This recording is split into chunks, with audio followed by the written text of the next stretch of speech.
Le sexe désacralisé, banalisé, c'est ce à quoi on assiste sur nos réseaux sociaux. Pour en parler, on reçoit Maître Marie-Élise Bedeau, juriste.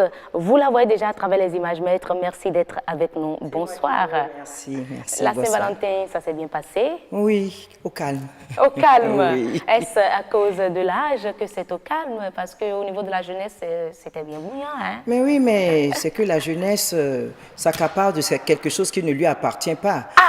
Oui, parce que la Saint-Valentin, qui est la fête de l'amour, Oui. du vrai amour, c'est une affaire d'adultes, de responsables, de quelqu'un, des gens responsables. Et c'est toujours bien de fêter cela, de marquer un temps d'arrêt pour dire à son conjoint « je t'aime » et faire peut-être un peu le point pour toujours la bonne marche du couple, voilà. L'harmonie dans le couple. Dans le couple. Voilà. Ah ben voilà, les jeunes qui s'accaparent des choses qui ne leur appartiennent pas, on va en parler. Oui, le sexe, je dirais, à un âge donné n'appartient pas aux jeunes, peut-être. Vous allez nous confirmer cela, mais malheureusement, les jeunes ont plus d'informations sur le sexe même que vous, maître. Comment en sommes-nous arrivés à cela? Ça m'étonnerait qu'ils aient plus d'informations que moi. En tout cas, le sexe, malheureusement, mais oui, ils ont la mauvaise banalisé. information, malheureusement. Ils ont la mauvaise information. Les jeunes gens, les jeunes filles ne se rendent pas compte de ce que c'est que ce trésor que le bon Dieu a mis entre nos jambes. Hein, vous savez, pendant longtemps et au temps même de nos ancêtres, les gens ne peuvent pas l'imaginer, le sexe était quelque chose de sacré. Le sexe n'était pas tabou. Ce mot tabou n'était même pas tabou. Oui, parce que la désignation, la façon élégante qu'on adopte pour parler du sexe ne choque pas. Et c'était quelle façon? La façon élégante, là, c'était laquelle? Vous savez, dans le sud de notre pays, chez les Fonds, hein, on disait « Nyonou Houé ». Oui, tout à fait. Sounou Houé, la maison de l'homme, la protégé. Maison de la femme. Donc vous voyez quelque chose de protégé. Et cette maison est dotée de clés aussi. On ne l'ouvre pas n'importe comment. Elle est bien. Et la clé est infalsifiable, incopiable. Êtes-vous sûr que la clé est toujours infalsifiable aujourd'hui? C'est pour ça que je dis aujourd'hui, il n'y a même pas de clé.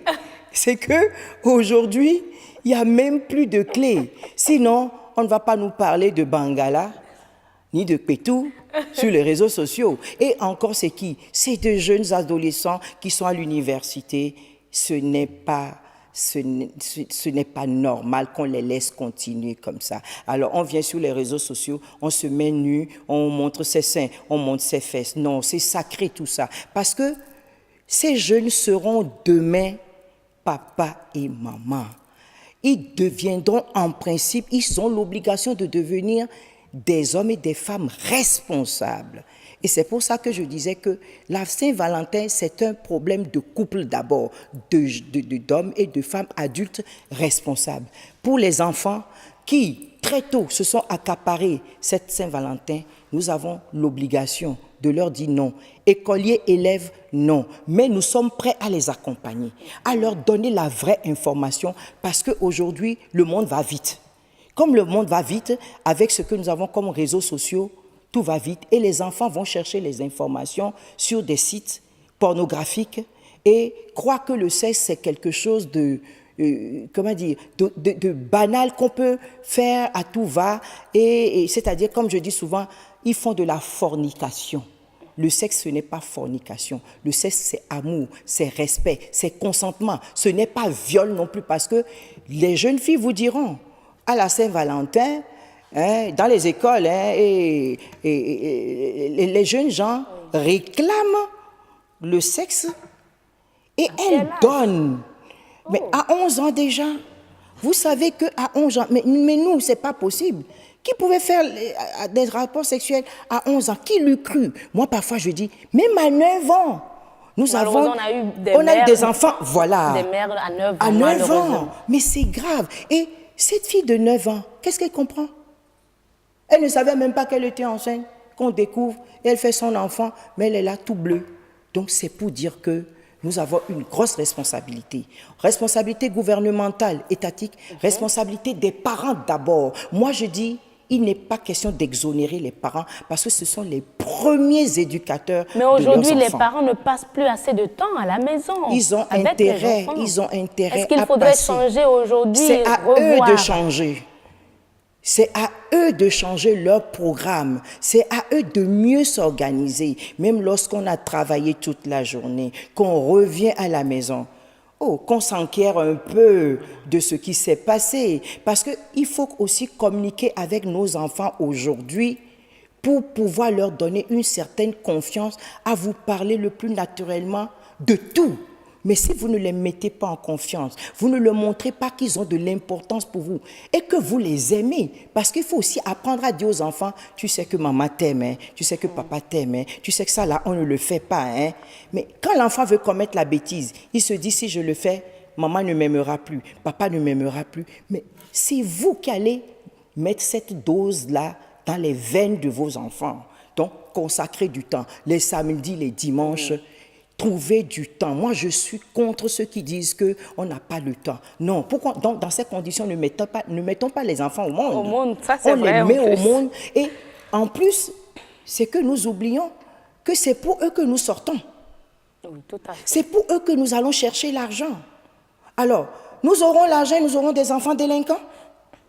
Alors que l'argent est là maintenant et que nous avons souffert, nous avons fait des sacrifices. Donc, il n'y a pas de sacrifice inutile par rapport à ces enfants.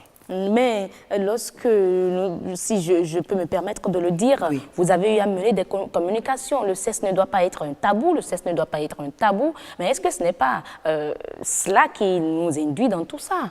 Est-ce que ce n'est pas mieux que le sexe soit tabou? Ou il faut faire une différence entre le sexe tabou, où le sexe ne doit pas être tabou, et le sexe est sacré? Mais c'est deux choses totalement différentes. Parce que je crois que dans la conscience collective, aujourd'hui, et surtout par rapport à nos jeunes, on dit le sexe n'est pas tabou. Le sexe n'est pas tabou, ça veut dire, bon, on y va à volo. Voilà. Alors, le bangala, le pétou, le evo, le koto, tout ça là, on en parle, on en fait ce qu'on veut. Non, non, non, non, non. Le sexe est sacré, qu'on le sache. Et que le sexe, c'est respect. Le sexe est entouré de voiles sacrés. Et ce n'est pas parce qu'on dit qu'il n'y a pas de tabou qu'il faut considérer, il faut banaliser le sexe, il faut en faire quelque chose de pornographique, il faut en faire de la fornication. Oui. Parce que il faut je lance l'alerte aussi. Mais aujourd'hui, pour dire que le sexe n'est pas tabou, mais qu'est-ce que nos enfants font? Vous avez une fille qui peut faire l'amour tout de suite, avec 5 cigares tout de suite. Ou bien elle se retrouve entre copines. Oui. Hein? C'est ma copine, c'est ma meilleure copine. Elle se donne à un homme. Et l'inverse aussi, de plus en plus. Non, c'est pas possible. Donc c'est là, leur notion du sexe n'est pas tabou. Or, c'est plutôt la désacralisation du sexe. Ils sont en train de mettre le sexe à mal et les conséquences les suivent. Oui. Parce que lorsque la fille... Mais je peux dire, à notre centre d'aide juridique, nous avons eu une fille qui est venue nous voir, elle est tombée enceinte et le garçon refuse de reconnaître parce que le garçon dit que ce n'est pas à lui. Le papa est venu nous voir et dit, bon, ok, il n'y a pas de problème, on va les soumettre à un test. Ils sont allés faire le test, mais effectivement... Il est bien le père. Il n'est pas le père. Ah! Heureusement, on a demandé ça.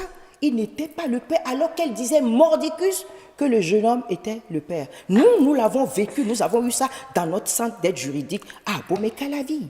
Ben franchement. Donc, vous voyez, donc, elle s'est baladée et puis elle trouve le dernier, lui donne. Et voilà, c'est ce qui arrive. Mais c'est elle qui va ramasser les conséquences parce qu'elle va commencer à chercher tous ceux à qui...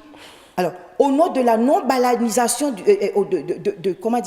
du sexe qui n'est pas tabou, oui. Voilà ce que nos jeunes sont en train de faire et il faut les ramener à l'ordre. Et malheureusement, ce sont les filles qui... Et ce sont les filles qui payent le plus fort. Malheureusement. Et ça nous guette dans 10-15 ans.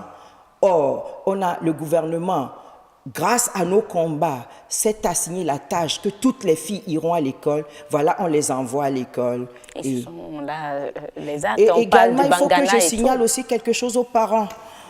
Oui. D'après l'enquête qui vient d'être faite, pour qu'on voit à peu près avec qui ces enfants-là ont des relations sexuelles et qui les empêchent d'aller à l'école et les soumet aux grossesses précoces en milieu scolaire, dans la liste, en tête viennent les émigrants aujourd'hui.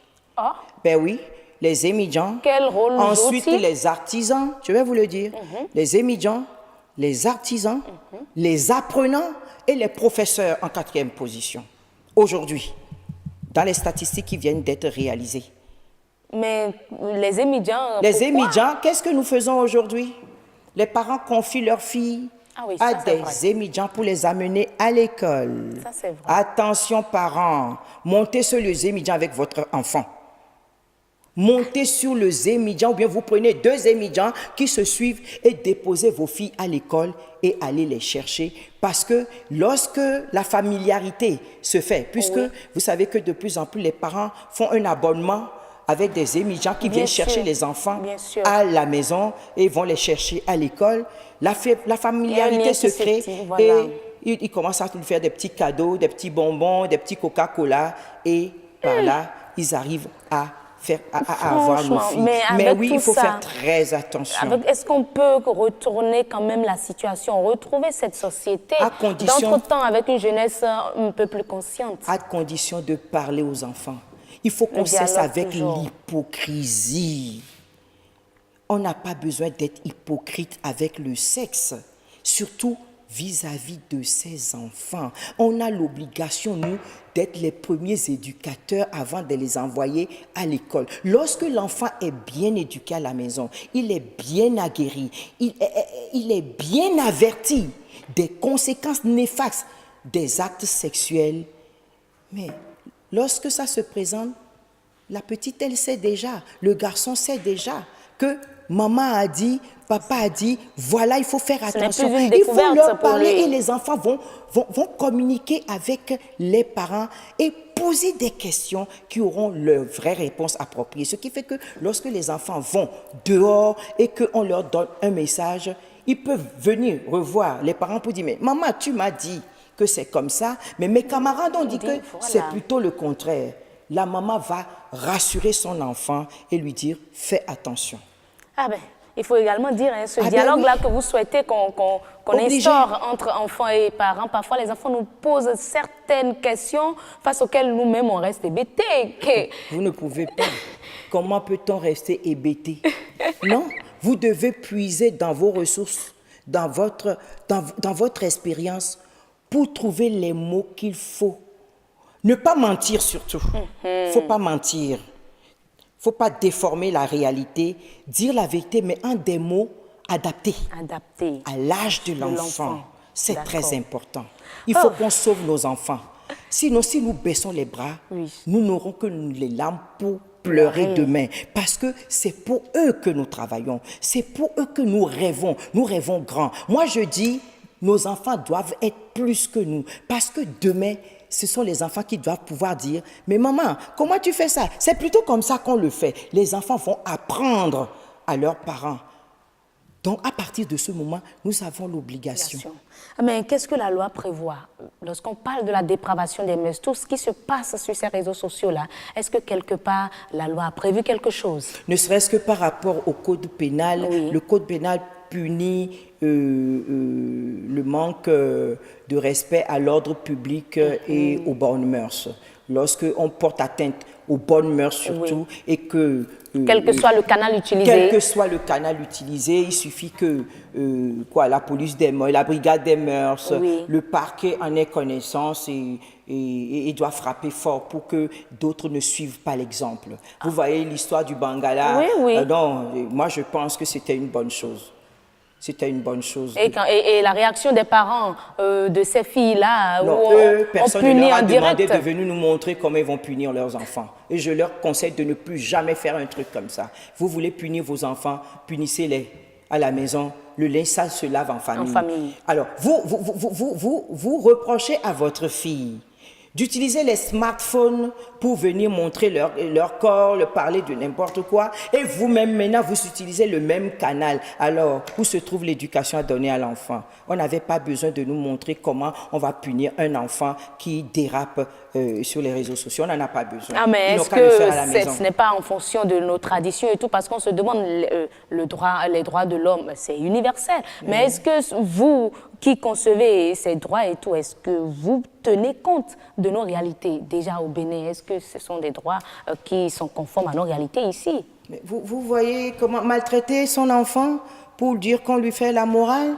Non, on n'a pas besoin de maltraiter un enfant pour lui faire la morale, pour l'éduquer, non. Qu'on touche du doigt la faute, qu'on lui fasse prendre conscience de la faute. Et une petite correction, ça suffit. On n'a pas besoin de faire tant de s'imagrer pour nous montrer qu'on éduque un enfant. Un enfant, c'est depuis le bas âge qu'on l'éduque. C'est pas quand l'enfant a commis de grosses bêtises qu'on vient nous montrer que... Mais sans trop nous attarder dessus. Nous avons vu la suite. Hein. N'est-ce pas? Cette fille qui a demandé pardon, nous avons vu ce qu'elle nous a servi après. Hein. Donc, voilà. Et voilà. Merci beaucoup, maître. Merci, maître, pour votre passage déjà sur le plateau ce soir. Bonne soirée à vous. Merci beaucoup. Et à la prochaine. On espère vous avoir encore sur ce plateau. Avec plaisir. Merci beaucoup. Et voilà, mesdames et messieurs, l'espère s'achève ici même.